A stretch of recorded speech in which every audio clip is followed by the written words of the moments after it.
No silêncio da noite, Jesus entra no jardim do Getsêmani. Minha alma está profundamente triste, até a morte. Mas não era só um jardim, era o campo da batalha mais profunda da alma. Enquanto os amigos dormem, ele carrega o peso da humanidade, sozinho. Pai, se queres, afasta de mim este cálice, mas que não se faça a minha vontade, mas a tua. Ali, a dor venceu o corpo, mas o amor venceu a dor. Getsemane, onde a salvação começou com uma oração e suor de sangue.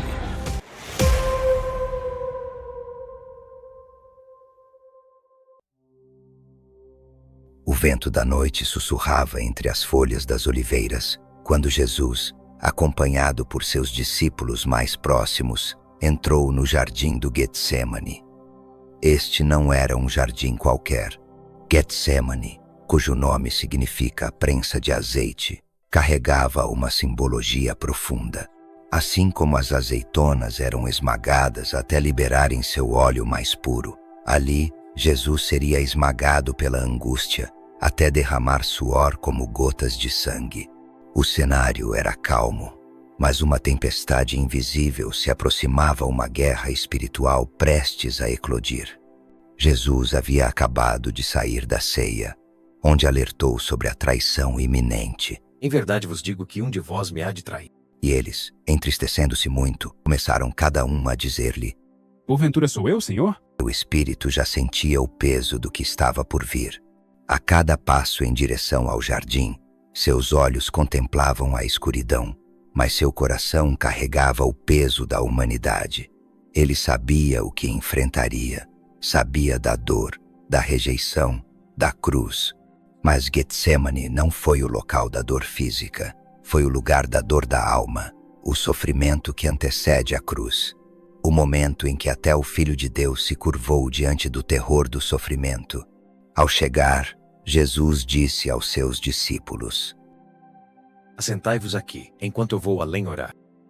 E levou consigo Pedro, Tiago e João, 3 homens que testemunharam milagres, que viram a glória no Monte da Transfiguração, mas agora veriam o Messias em agonia.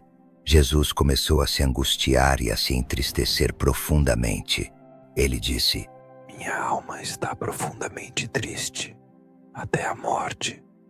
O Salvador do mundo, triste até a morte. Que declaração! O Deus encarnado, que andava sobre as águas, que expulsava demônios com uma palavra, agora estava emocionalmente quebrado. Ali começava o momento mais sombrio da história da humanidade. Enquanto os discípulos ficavam a certa distância, Jesus se afastou um pouco mais. Se prostrou com o rosto em terra e começou a orar. Mas essa não era uma oração comum. Era uma súplica, um clamor entre lágrimas e sangue. Ele rogava: Pai, se queres, afasta de mim este cálice, mas que não se faça a minha vontade, mas a tua. Cálice, a representação do sofrimento, da ira, da separação. Jesus estava prestes a beber o cálice do pecado de toda a humanidade. Cada mentira, cada assassinato, cada abuso, cada maldade cairiam sobre ele. E isso, por si só, era esmagador. Não era medo da morte física. Era a dor de carregar uma culpa que não era sua. Enquanto o mundo dormia, Jesus enfrentava a madrugada mais escura da existência. Seus joelhos tocavam o chão sagrado de Getsemane, mas era como se um abismo se abrisse sob ele. E mesmo assim, sua oração não era de fuga, era de entrega. Após clamar ao Pai, ele conclui: Todavia, não seja como eu quero, mas como tu queres. Aqui reside o ápice da obediência.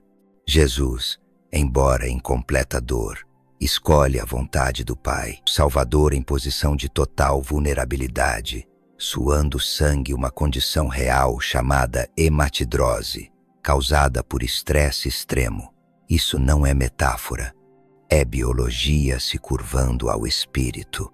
Jesus estava tão pressionado espiritualmente, emocionalmente e fisicamente, que seu corpo começou a romper vasos capilares em sua pele. Cada gota caía silenciosamente, regando a terra do Getsemane como o prenúncio do sangue que seria derramado no Gólgota. Enquanto isso, seus discípulos dormiam. Eles, a quem mais confiava, não conseguiam vigiar por uma hora sequer. É uma cena que revela muito sobre a natureza humana. Dormimos diante do sofrimento do outro. Nos ausentamos diante da dor alheia. Eles não entenderam o peso daquele momento. Estavam fisicamente presentes, mas espiritualmente ausentes.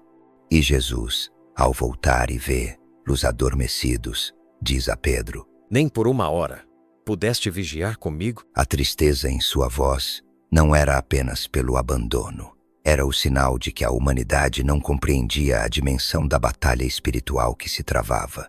Jesus não estava apenas prestes a ser preso, estava prestes a ser separado do Pai, algo que nunca havia acontecido, e ele sabia disso. Getsemane, o local da solidão total. Não havia consolo, não havia apoio, apenas silêncio. E o silêncio de Deus é mais angustiante que qualquer grito humano. O céu permaneceu em silêncio. Nenhuma voz respondeu. Nenhum anjo apareceu com trombetas ou glória. Era o momento em que o próprio Filho de Deus sentia o peso da ausência celestial. O Getsemane se transformava em um campo de guerra invisível. As forças espirituais se moviam ao redor. O inferno aguardava com ferocidade. E o céu, em silêncio solene, observava a escolha mais crucial da história da salvação.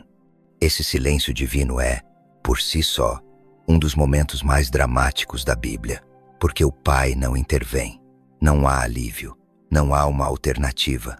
Isso revela o nível de entrega de Cristo. Ele não apenas se sujeita à cruz, mas o faz sem garantias de consolo terreno.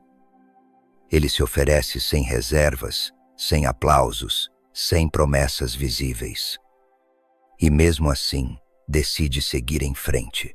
Isso não é fraqueza, é o ápice da força espiritual. Neste momento, um anjo aparece, não para impedir o sofrimento, mas para fortalecê-lo. Isso é simbólico. Deus nem sempre retira o cálice, mas envia forças para que possamos bebê-lo. A presença do anjo em Getsemane revela que o consolo divino não é a ausência da dor, mas a capacidade de suportá-la com dignidade. Jesus, então, se levanta, ainda em dor, mas agora em paz. Ele olha para o horizonte, com os olhos de quem já decidiu. Enquanto isso, a escuridão física começa a se intensificar. Ao longe, tochas se aproximam. Um grupo se forma entre as árvores, passos apressados, murmúrios, armas. Era o momento. Judas se aproxima. Um dos 12, um amigo. Alguém que comeu do mesmo pão, que compartilhou os milagres, que recebeu ensinamentos diretamente da fonte, mas agora carrega o peso da traição. E não é uma traição comum, é uma traição com um beijo. O beijo de Judas é talvez o símbolo mais amargo do texto bíblico, um gesto de afeto usado como instrumento de condenação, a máscara perfeita para o veneno mais profundo. Jesus, ao receber o beijo, pergunta: Com um beijo trai o filho do homem? Não há grito, não há resistência, apenas a constatação de que o plano está em curso. A traição já era esperada, mas isso não diminui a dor de ser traído por alguém que caminhou ao seu lado. Quando os soldados se aproximam para prender Jesus, Pedro reage impulsivamente e corta a orelha de Malco, servo do sumo sacerdote. É uma tentativa desesperada de defender o mestre. Mas Jesus, mesmo prestes a ser preso, faz algo inacreditável. Ele cura aquele que veio prendê-lo. Ele estende a mão e restaura o inimigo. Quem faz isso? Quem em pleno sofrimento pensa na dor do outro? Esse ato revela a essência do caráter de Cristo. Ele não veio para lutar com espadas, mas para vencer com o amor. Ele repreende Pedro. Guarda a tua espada, pois toda pessoa que lançarem a mão da espada, a espada morrerão. Ele sabia que seu reino não era deste mundo e que a vitória não seria conquistada pela força, mas pela cruz. A prisão de Jesus no Getsemane É um momento de vergonha para seus seguidores. Todos fogem, todos o abandonam. Aqueles que juraram fidelidade correm. Aqueles que disseram, iremos contigo até a morte, desaparecem. O Messias é deixado sozinho, preso como um criminoso, tratado como um qualquer. O mundo, mais uma vez, se fecha ao divino e o céu continua em silêncio. O Getsemane termina com uma cena emblemática. Jesus, rodeado por soldados, caminhando preso pela escuridão. O Getsemane é mais que uma locação bíblica. É uma antecâmara da cruz. É ali que a batalha verdadeira começa.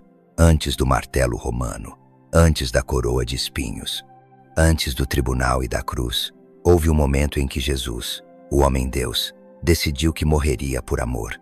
E essa decisão foi tomada de joelhos, em lágrimas, sob a sombra das oliveiras.